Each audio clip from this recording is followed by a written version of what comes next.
Habakkuk 2:12 tells us, "Woe to him that buildeth a town with blood and establish a city by iniquity." Woe means destruction. You can't build a nation on people's blood and on righteousness to those that are weaker. Where is he going with all this? Mr. Netanyahu has right now in his mind and in the minds of his countrymen the unconditional backing of the United States and access to the employment of the United States Armed Forces in whatever way he chooses. That's very important to understand. The man wants to settle, in his mind, accounts with all of his neighbors. That means they have to be subjugated, killed, destroyed if necessary, in order to make the world safe for Israel and the Greater Israel Project. That's where he is. So he's unafraid and would seem to be at a distance incautious, but for the reasons I just outlined, he's unafraid to challenge anybody because he thinks he can take on the world, at least in his part of the world in the Middle East, because he has our unconditional backing. And this is very important to understand, Judge, because we're trying to resume talks with Iran. Anyone who thinks that the talks that we're trying to resume with Iran have any interest or importance to Mr. Netanyahu is wrong. Mr. Netanyahu has an agenda, and that agenda means to subjugate Iran, to take away its capacity to produce a nuclear weapon permanently. If that means destroying Iranian society, if it means killing the members of the Iranian government, that's fine. That's where he is. When we talk about Gaza, he's not talking about simply moving into Gaza. He's talking about finishing off what there is left of the population in Gaza. And he's probably aware, because I'm sure the Mossad has provided him with this kind of intelligence, that if he goes in and butchers the rest of this population, or sets out to, that the Egyptian army on the other side will not sit and do nothing. They will become involved. And the king of Jordan has allegedly, privately said, if that happens, that he will support the Egyptians. Now, that's the beginning of a regional war, because neither the Iranians nor the Turks nor the Saudis nor anybody else in the region are going to sit there quietly and ignore what happens. Iran has a very close relationship with Egypt. There are agreements in place. The Chinese recently conducted exercise with the Egyptians to send a very strong signal that they are not going to sit by the wayside and do nothing in the event that the Egyptian state comes under attack by Israel. And the Israelis have talked about that because they see the necessity of destroying everyone in their path in order to achieve their objective. So I don't know that we should expect much to come out of these talks between Iran and us. I would not be surprised in the least if the Gaza blows up, explodes, and what I just described happens and drags us into a much larger regional war, a war for which we really aren't prepared. Proverbs 11:21 tells us, "Though hand join in hand, the wicked shall not be unpunished, but the seed of the righteous shall be delivered." Israelites keep the commandments. If you're watching Western media coverage of the Iran-Israel crisis, you might be witnessing a rather upside-down, topsy-turvy, bizarro view of the world, of reality. You're not being told everything. You're being given skewed perceptions. For example, if you're watching Western media coverage, you might come away with the impression that Iran attacked Israel out of the blue and Israel is responding, when it's the other way around. We all saw on Thursday night that it was Israel that launched an illegal act of aggression against Iran. Iran is the victim here, Israel is the aggressor, but in the Western media coverage, Israel is the victim always.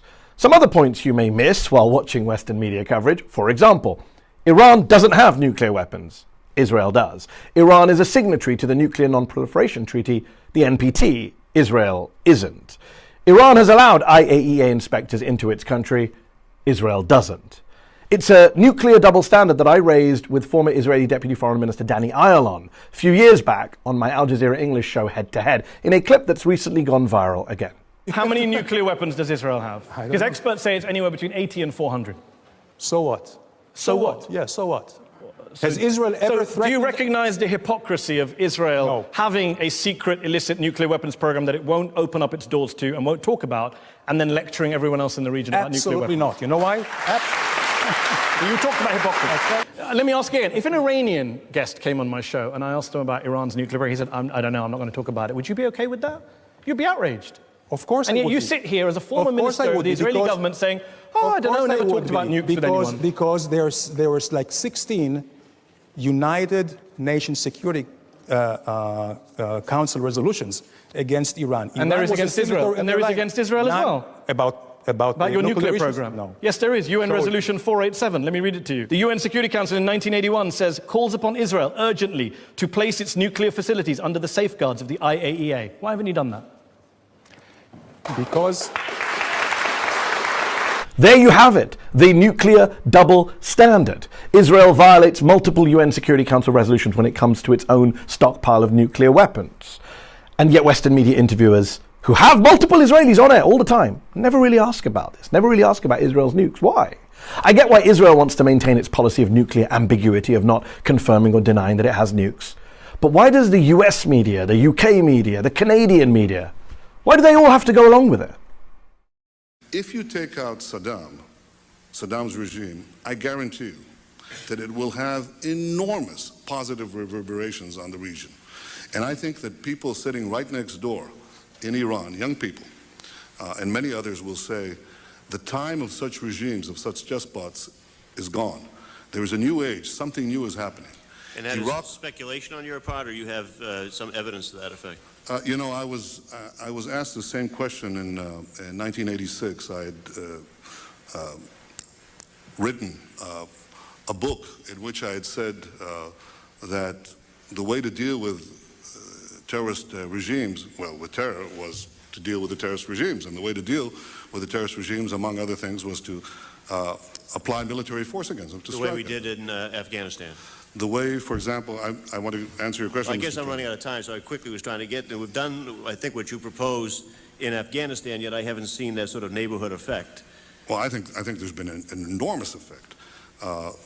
The effect was, we were told that there would be a contrary effect. First of all, people said that there would be tens of thousands of people streaming into Afghanistan, zealots who would be outraged by America's action, and this would produce a counter-reaction in the Arab world. But I think you're now saying that when you take an action like we did in Afghanistan, we're going to see all the other countries just fold. No, what we saw is something else. First of all, we saw everybody streaming out of Afghanistan. The second thing we saw is all the Arab countries and many Muslim countries trying to side with America, trying to be okay with America.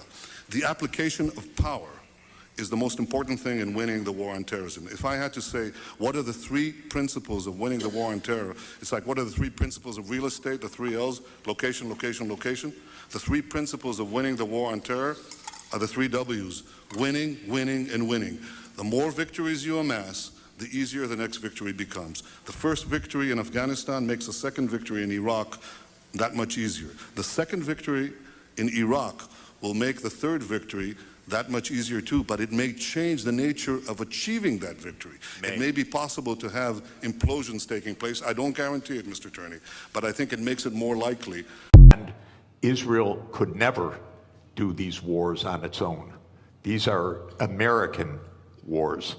America provides the financing, it provides the military backup, it provides the naval support, it provides the intelligence operations, it provides the munitions. Israel couldn't fight for one day without the United States backing. Israel could not be committing a genocide in Gaza without the United States' full operational complicity. I don't mean political complicity, I mean direct, daily operational complicity. This has to end, and this is going on until today. We have a genocide going on right next door. Till today, till this morning. People being wantonly killed, brazenly killed, because the United States is providing the means for this. So, if you want to know which country violates international law most consistently in the world, by far an order of magnitude above the rest, it's the United States of America. Almost everything the United States does in foreign policy these days is illegal. the tariffs are illegal because we have a World Trade Organization system. The United States just walked out of the Paris Climate Agreement, telling the rest of the world to go to hell on this. The United States walked out of the Anti-Ballistic Missile Treaty in 2002. The United States never signed even and much less ratified most UN major treaties of the last 30 years. The United this is States an invasion, though. It's not like and the United States invaded far more countries than Russia ever has or ever will. The Iraq War, where is that? Was that international law? With you, but well, wait a minute. It's not just Iraq. It's Iraq, it's Syria, it's Libya, it's Serbia, it's Afghanistan. Yes. Tell me about international law. Tell me. I'm telling you I'm telling you that Russia looks at this and sees a complete imperial behavior by the United States pushing a 900,000-man Ukrainian army on its border and putting missile systems in Eastern Europe. And then you quote international law to me after the United States has invaded and overthrown dozens of governments. Was the coup in Maidan international law? No. That was an absolute threat to Russian security in violation of international law. So my point is the following. Both countries violate international law, but if you want to know who provoked this war, that's the United States. And why do I say that? Because the U.S. has been the powerful country for 30 years, and it has used its power aggressively and illegally. By the way, the U.S. sanctions about half the countries in the world.